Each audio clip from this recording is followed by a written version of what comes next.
नमस्कार, श्री पोस्ट में आपका स्वागत है। मैं स्नेहा भारती आपके साथ। जदयू की कार्यकारिणी की बैठक चल रही है और आपको बता दें कि इस बैठक में बड़ा फैसला नीतीश कुमार ले सकते हैं। जी हां, लेकिन आपको बता दें कि इस बीच जदयू की तरफ से आरजेडी को लेकर के बड़ा बयान भी सामने आया है।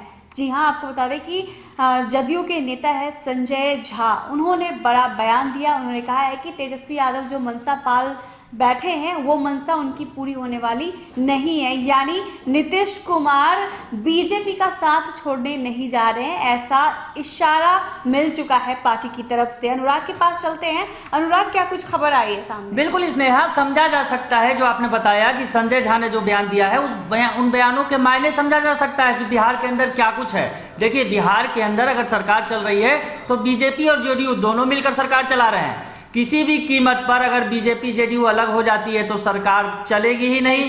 नीतीश बाबू करेंगे क्या फिर?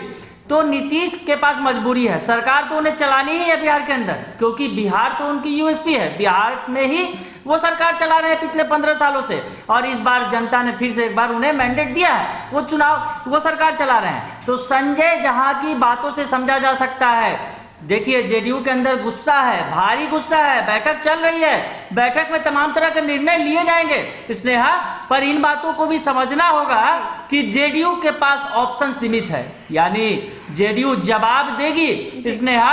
पर समझा जा सकता है संजय झा के बातों से कि जेडीयू कोई ऐसा आत्मघाती कदम नहीं उठाने जा रही है कि जिससे बिहार की सरकार पर कोई असर पड़े।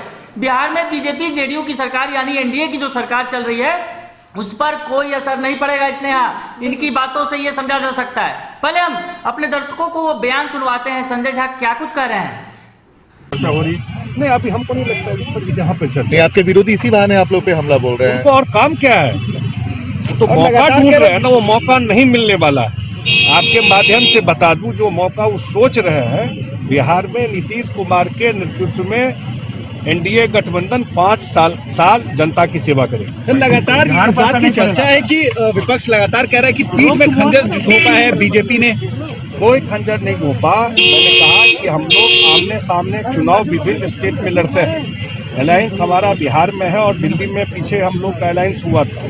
बहुत जगह पर भाजपा के लोग आमने सामने भी लड़ते हैं, अरुणाचल में भी यही हुआ। तो सुना आपने कि संजय झा किस तरह से बात कर रहे हैं। उन्होंने साफ तौर पे कह दिया है कि आरजेडी वाले जो मनसा पाल के बैठे हैं, यानी महागठबंधन के नेता जो सपना देख रहे हैं कि नीतीश कुमार बीजेपी को छोड़कर अलग हो जाएंगे, वैसा कुछ नहीं होने वाला है। सरकार पूरे 5 साल चलेगी, यानी उन्होंने स्पष्ट कर दिया है कि सरकार तो चलेगी, सरकार पे कोई सस्पेंस नहीं होना चाहिए, और कोई सस्पेंस नहीं है। पर स्नेहा, बैठक में जो बातें सामने आ रही हैं, जो अंदर खाने से सामने आ रही हैं बातें, वो ये कि बिहार में अब जो है जेडीयू किसी दूसरे रास्ते से, बिहार के रास्ते से नहीं, किसी दूसरे रास्ते से बीजेपी को करारा जवाब देगी। स्नेहा, समझा जा सकता है दूसरा रास्ता कौन सा होगा? ये जो बैठक हो रही है उस बैठक में बहुत महत्वपूर्ण फैसले भी लिए जा सकते हैं।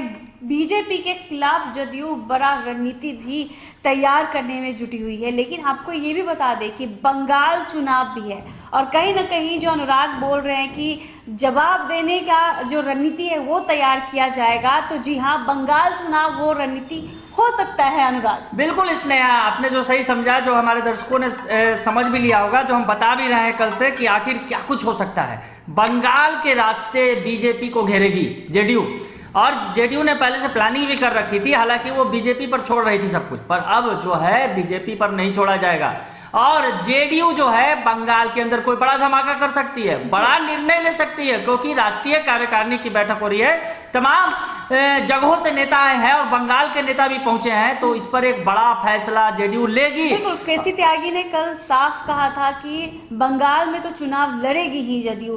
तो कहने का मतलब कि अलायंस करके तो नहीं लड़ रही है, आमने सामने चुनाव लड़ेगी। तो कहीं ना कहीं जदयू जो है बीजेपी के खिलाफ बंगाल में मोर्चा जरूर खोलेगी। बिल्कुल स्नेहा, आपने सही कहा कि संकेत जो मिल रहे हैं, जो संकेत अंदर खाने से मिल रहे हैं कि बंगाल सबसे बड़ा जवाब देने का रास्ता जो है, बिहार के रास्ते तो नहीं जेडीयू जवाब दे रही है, पर बंगाल के रास्ते जेडीयू जवाब देगी। हालांकि इन तमाम बातों की क्लियरिटी आज शाम तक होगी, जब बैठक जब खत्म हो जाएगा फाइनली, जब दूसरे राउंड की बैठक होगी, उसके बाद जो फैसला होगा वो सुनाएंगे, केसी त्यागी सामने आएंगे मीडिया के सामने, तो तमाम बातें स्पष्ट होंगी।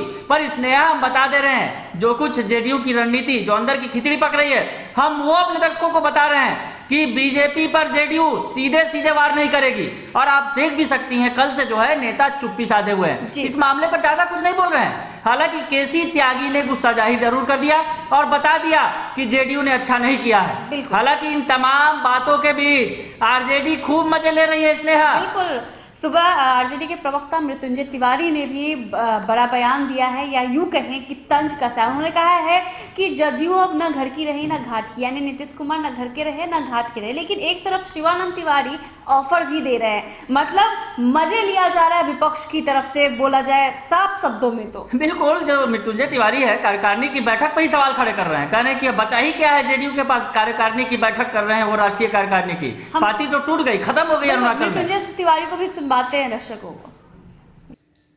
जेडीयू राष्ट्रीय कार्यकारिणी में जो भी प्रस्ताव लाएगी, अब तो जेडीयू की हालत ऐसी हो गई है कि अब अच्छा सिल्ला दिया तूने मेरे प्यार का, यार ने ही लूट लिया घर यार का।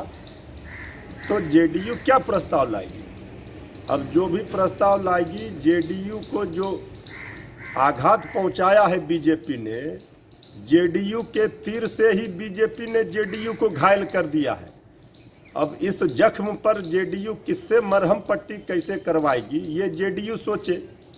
लेकिन अब तो जेडीयू के लोग गीत गा रहे हैं, ऐसा तीर चला मेरे दिल पर जिसकी मार सही ना जाए। अब जेडीयू को बर्बाद बीजेपी करेगी।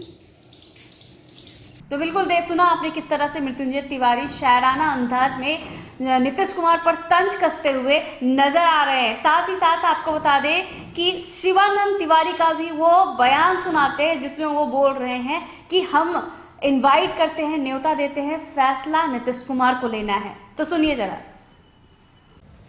बिहार की राजनीति में जो जहां है जैसे है, अभी तक तो इधर उधर की कोई संभावना नहीं है। नीतीश कुमार जी की राजनीति पर इसका क्या असर पड़ेगा, ये देखने की बात है। समर्थन करने वाली पार्टी, बिहार में गठबंधन में सरकार चलाने वाली पार्टी के विधायक को आप तोड़ करके अपने में शामिल कर रहे हैं, तो नीतीश कुमार इसको किस ढंग से देखते हैं, ये देखने की बात है। और यही नहीं, इसके अलावा जो इधर घटनाएं जिस ढंग से हो रही हैं, या असेंबली के चुनाव में ही जिस ढंग से चिराग पासवान ने टारगेट किया नीतीश को, चिराग जो है मैंने एनडीए में शामिल हैं, मैंने झिड़की जो होता है लगाई कि भाई तुम क्यों इस तरह से बोल रहे हो, तुम एनडीए के मैंने पार्टनर हो, घटक हो, लेकिन किसी ने कुछ नहीं कहा। बात साबित हो रहा है कि चिराग पासवान को जो छुट्टा छोड़ दिया गया था नीतीश कुमार पर हमला करने का, उसका मकसद क्या था। तो उसका पहला मकसद तो पूरा हुआ कि नीतीश कुमार जो है बड़े भाई की भूमिका में रहते थे, वो छोटे से भी छोटे भाई की भूमिका की परीक्षा लोग ले रहे हैं कि नीतीश कुमार कितना अपमान सहकर भी मैंने कुर्सी पर बने रहते हैं। अब नीतीश कुमार को ही तय करना है। ये जो मैसेज जा रहा है कि नीतीश कुमार जो है सारा अपमान सहने के बावजूद भी कुर्सी पर बने रहना चाहते हैं। अगर मैंने सत्ता लोलुप नेता के रूप में अपना नाम जो है इतिहास में दर्ज कराना चाहते हैं, तो जो मान अपमान हो रहा है उसको सहते हुए कुर्सी पर बैठे रहें।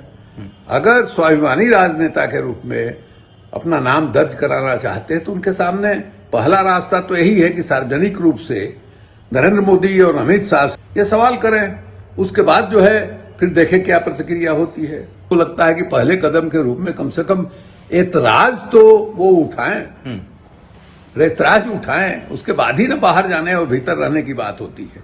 तो अभी तो हम लोग देख रहे हैं, सब कोई मैंने देख रहा है, पूरा बिहार देख रहा है, देश देख रहा है नीतीश कुमार जी का रिएक्शन क्या होता है। बिल्कुल, तो एक तरफ ऑफर दिया जा रहा है शिवानंद तिवारी की तरफ से, और दूसरी तरफ जो प्रवक्ता है मृत्युंजय तिवारी, वो तंज कस रहे हैं और कह रहे हैं अब न घर के रहे न घाट के रहे। हालांकि इस बैठक पर भी उन्होंने तंज कसा है। अनुराग, हालांकि देखिए स्नेहा, जो आपने कहा तमाम जो हमने नेताओं का बयान सुना है, पर स्नेहा संजय झा की बातों से स्पष्ट तौर पर समझा जा सकता है कि जेडीयू कोई आत्मघाती कदम बिहार में नहीं उठाने जा रही है, क्योंकि संजय झा साफ तौर पे कह रहे हैं कि जो मनसा पाल के बैठे हैं विरोधी, वो भूल जाएं, सरकार 5 साल चलेगी। तो ये बातें स्पष्ट तौर पर समझी जा सकती हैं, क्योंकि देखिए कल तक जो है नेताओं ने मुंह बंद कर रखा था, पर आज जो कल की बैठक के बाद कुछ रणनीति का खुलासा हो रहा है स्नेहा। हालांकि तमाम रणनीतियां का खुलासा शाम तक हम लोग अपने दर्शकों को बताएंगे, पर अभी जो संजय झा के बयान से समझा जा सकता है कि जेडीयू बिहार के रास्ते नहीं पर बंगाल के रास्ते बीजेपी को घेरेगी। बिल्कुल, तो ये बैठक चल रही है, एक बैठक चल रही है और इस बैठक में क्या कुछ फैसले निकल कर आते हैं वो भी देखने वाली बात होगी। हालांकि नीतीश कुमार भी बैठक में मौजूद है और नीतीश कुमार ने अभी तक चुप्पी साध रखी है। नेताओं के द्वारा थोड़ा बहुत बयान सामने आया है, जिससे जाहिर होता है कि आरजेडी के साथ तो मिलने नहीं जा रही है जदयू, लेकिन बंगाल के रास्ते जिस तरह से अनुराग कह रहे हैं कि जदयू बीजेपी को भी नहीं छोड़ेगी, जवाब तो देके ही रहेगी। लेकिन इंतजार है नीतीश कुमार के उस फैसले का, जिस फैसले के बाद जो भी खबरें बिहार की सियासत में गूंज रही हैं, जो काफ़ी गर्म मुद्दा बना हुआ है, उस पर विराम लग सके। अभी फिलहाल इस खबर के लिए हम दोनों को इजाज़त दीजिए और हमारे फेसबुक पेज को भी लाइक और फॉलो कीजिएगा, हमारे चैनल को सब्सक्राइब कीजिएगा, इस वीडियो को ज़्यादा से ज़्यादा लोगों तक शेयर कीजिएगा। इजाज़त दीजिए, धन्यवाद।